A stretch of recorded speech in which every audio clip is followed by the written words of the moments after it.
Hello. Welcome back to the channel, guys. This is Rayushi, and today we are going to do something different. Today we are going to take a perfectly beautiful photograph and edit it in an unorthodox manner until it looks something different. So, without any further ado, let's get started.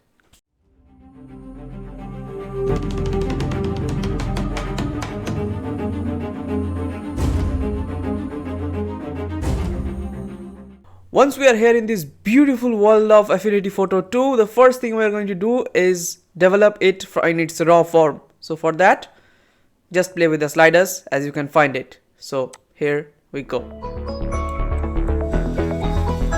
Bump up the clarity a lot. Then comes a lot of clarity. And then we develop the photograph once we are done. So this was nothing special. This is just a very basic preliminary editing. The first thing we're going to do here is remove the vignetting from each side, and since we are going for a sort of abstract editing, so we will just crop the image with nothing specific. So we just crop it down. That's it. Now the first thing we're going to do is perform something very unorthodox, especially to apply such effects in a landscape photograph seems quite abstract. So let's get started.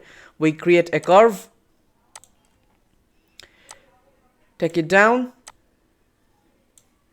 and then change the blend mode to multiply. See, we got that dark shadow there. And then we are going to invert the curve. Choose the brush with a big round brush. First, with a small round brush with white as the foreground color, we are going to paint around the trees to create a separation.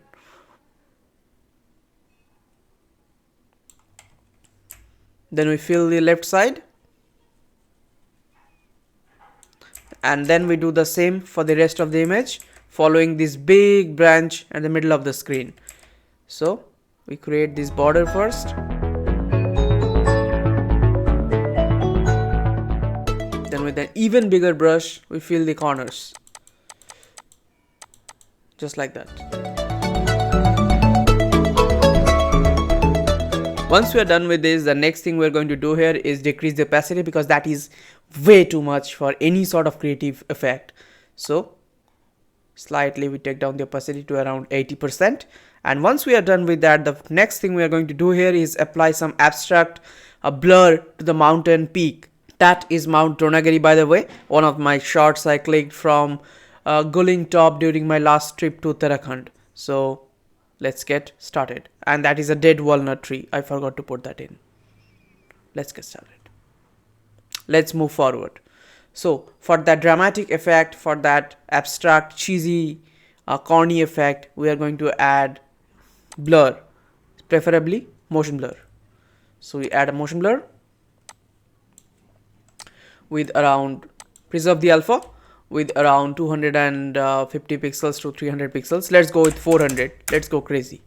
And angle should be 45 degrees, because I want to create a cross on the top of that mountain peak, a cross, blurry cross. So for that I'll pick 45 degrees angle for the first layer and 135 degrees angle for the second layer, so that they create a perfect cross. Okay, so let's get going. Once we are done with this, change the blend mode to lighter color, and then just simply duplicate this blur layer, and in this particular layer change the rotation to around 135 degrees, so that creates a 90 degree. You can see this cross right here, right? But the catch is, for this particular layer the blend mode is going to be screen, so that it brightens up the image, the entirety of the image. Now we are going to select both of them, create a group, and then in this group create an invert layer, I mean empty mask, and then with a big soft round brush with white as the foreground color, we just simply dab at the top. Sorry, that was way too smaller. Simply dab. You see, from this to this, and that was the whole reason of using a inverted mask or empty mask, as you can see in Affinity Photo 2. And then we are pretty much done with editing this image within just two layers. First one is group of consisting of blurs, and the second one is a curve that consisting of the vignetting that we added. Next thing we're going to do here is add some curve. This is totally for creative choice, and this is not a serious kind of photo editing. This is just for fun. I was bored, so I'm showing you something that you can play with. Now we go to create a curve, and in this one we will play with various different channels. The first one with being the red channel, and we are going to increase the red in the shadows. Sorry, decrease the red in the shadows.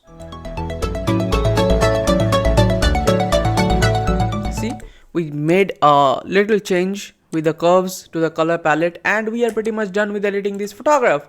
I mean, what can we do more? It is already overly edited. So you see here, from this to this, this to this, it is a huge upgrade, I say. And with that being said, that was all for in today's video. I hope we see very soon in the next video. Until then, adios, take care, and definitely Alvida.